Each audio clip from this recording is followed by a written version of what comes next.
La question que je voudrais vous poser, c'est celle de la reconnaissance du caractère de maladie professionnelle, de l'infection d'un fonctionnaire par le Covid-19, lorsqu'il a été exposé au risque de contamination. Je pense notamment aux responsables et agents des forces de sécurité. Il peut y avoir aussi des agents qui sont au contact de la population et qui sont exposés à ce danger. Le ministre de l'Intérieur nous a dit avoir fait une demande. Qu'en est-il de la réponse apportée par les services compétents à cette demande?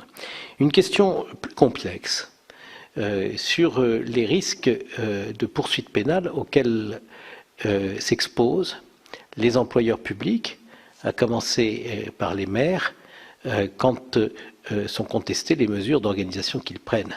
L'ouverture des écoles communales, comme leur nom l'indique, c'est une responsabilité très importante pour le maire, par exemple. Peut-on faire en sorte que, tout en préservant les règles générales de la responsabilité, on n'impute pas aux élus, aux chefs de service qui vont être rouverts à la population, des responsabilités personnelles qui en réalité les dépassent. Voilà les deux questions que je voulais vous poser, et je donne la parole à Madame Gatel qui veut aussi soulever une autre question. Merci, Monsieur le Président. Monsieur le Ministre, ma question complète celle que le Président Bas a posée tout à l'heure sur la reconnaissance de maladies professionnelles. Donc cela a été évoqué pour un certain nombre de professions. La question a été aussi posée pour les policiers et les pompiers. Qu'en est-il et qu'en sera-t-il donc effectivement pour les autres agents en contact du public, sachant qu'on parle, je crois, de rétroactivité de déclenchement de la maladie. Donc comment déclara-t-on qu'il s'agit là d'une maladie professionnelle? Est-ce qu'il va y avoir une identification du lieu de contamination? Est-ce que c'est vraiment sur le lieu professionnel ou pas? Et y aura-t-il un fonds spécifique pour indemniser ces maladies professionnelles? Merci, Monsieur le Ministre. Monsieur le Ministre, je vous donne la parole, et puis après vos réponses, j'essaierai de nouveau la donner à mes collègues. D'abord sur la question de la responsabilité, soit des employeurs pour l'accueil des agents, soit des élus que vous avez cités, Monsieur le Président, concernant l'ouverture de lieux qui accueillent du public. Le principe que nous retenons est extrêmement simple. Il consiste à considérer que dès lors qu'un employeur, pour ce qui concerne l'accueil des agents, ou un élu pour l'accueil du public, respecte et veille au bon respect des préconisations sanitaires et des règles de sécurité qui sont édictées par les différentes autorités, la responsabilité ne peut être engagée à l'encontre de cet employeur ou de cet élu, à condition, je répète, que les préconisations soient respectées. D'ailleurs, cela fait le lien avec les jurisprudences que j'évoquais sur les plans de continuité d'activité et cette capacité d'organisation, ce pouvoir d'organisation donné au chef de service, qui s'accompagne toujours, comme un corollaire, de la nécessité pour lui de veiller au respect de la protection et de la mise en œuvre des règles sanitaires et de sécurité. Donc c'est vraiment la vérification des règles, du respect des règles édictées qui conditionne l'ouverture, en tout cas la recherche ou non de la responsabilité de tel ou tel acteur local ou de tel ou tel employeur.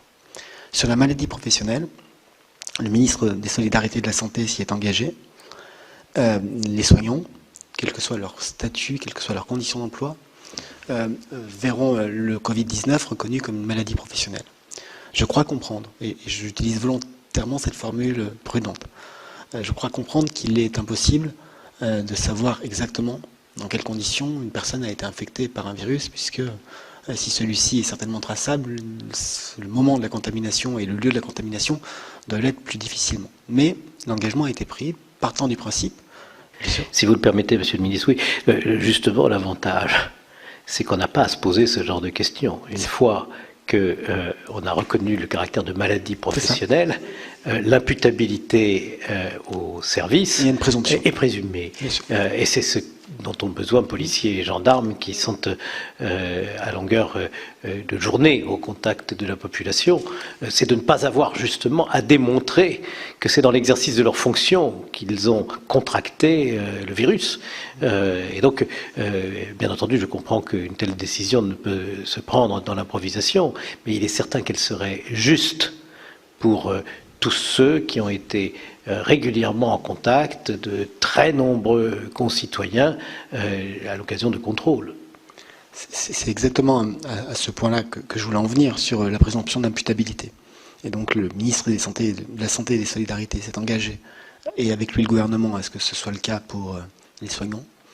Il y a des demandes qui sont formulées par ailleurs. Vous avez évoqué la demande portée par le ministre de l'Intérieur concernant la police. Les organisations syndicales font des demandes qui peuvent parfois être très larges, puisque certaines d'entre elles demandent une reconnaissance du caractère de maladie professionnelle pour la totalité des 5 500 000 agents publics. Nous sommes en train d'instruire ces demandes et les décisions n'ont pas été rendues. Je précise que la reconnaissance du caractère de maladie professionnelle s'accompagne non seulement d'un caractère rétroactif, de la suppression, quelle que soit la date, de l'application des dispositifs de jours de carence. Ils sont actuellement suspendus depuis le 23 mars, mais ça serait rétroactif pour les personnes ainsi reconnues. Cela s'accompagne de protections particulières, notamment le fait que les agents ainsi concernés, s'ils devaient être absents de leur lieu de travail plus de 90 jours, ne seraient pas assujettis au passage à demi-traitement, et en cas de séquelles, comme en cas malheureusement de décès, la personne victime de séquelles ou les ayants droit d'un agent décédé du fait d'une maladie professionnelle sont accompagnés par des dispositifs d'indemnisation particuliers. Ce sont là je n'ose pas dire les avantages, mais les caractéristiques de la maladie professionnelle. Nous travaillons actuellement avec le ministère des Solidarités et de la Santé sur les meilleures voies, les meilleurs moyens à mettre en œuvre. Dans un premier temps pour l'engagement qui a été pris, et dans un second temps, si nous devions prendre des décisions concernant d'autres corps, cela s'appliquerait aussi. Et l'hypothèse de création d'un fonds d'indemnisation est une hypothèse qui est aujourd'hui travaillée, mais qui n'a pas fait l'objet de décision. Merci, Monsieur le ministre, de cette réponse très précise. Alors, la question de la responsabilité. J'évoquais, Monsieur le Président, au tout début de mon propos, la responsabilité d'un employeur ou d'un élu ouvrant un bâtiment public ne saurait être engagée, ne saurait être recherchée peut-être, mais engagée certainement pas, si dans l'exercice de ses fonctions, il respecte l'ensemble des préconisations et des règles édictées pour justement assurer la protection et la sécurité.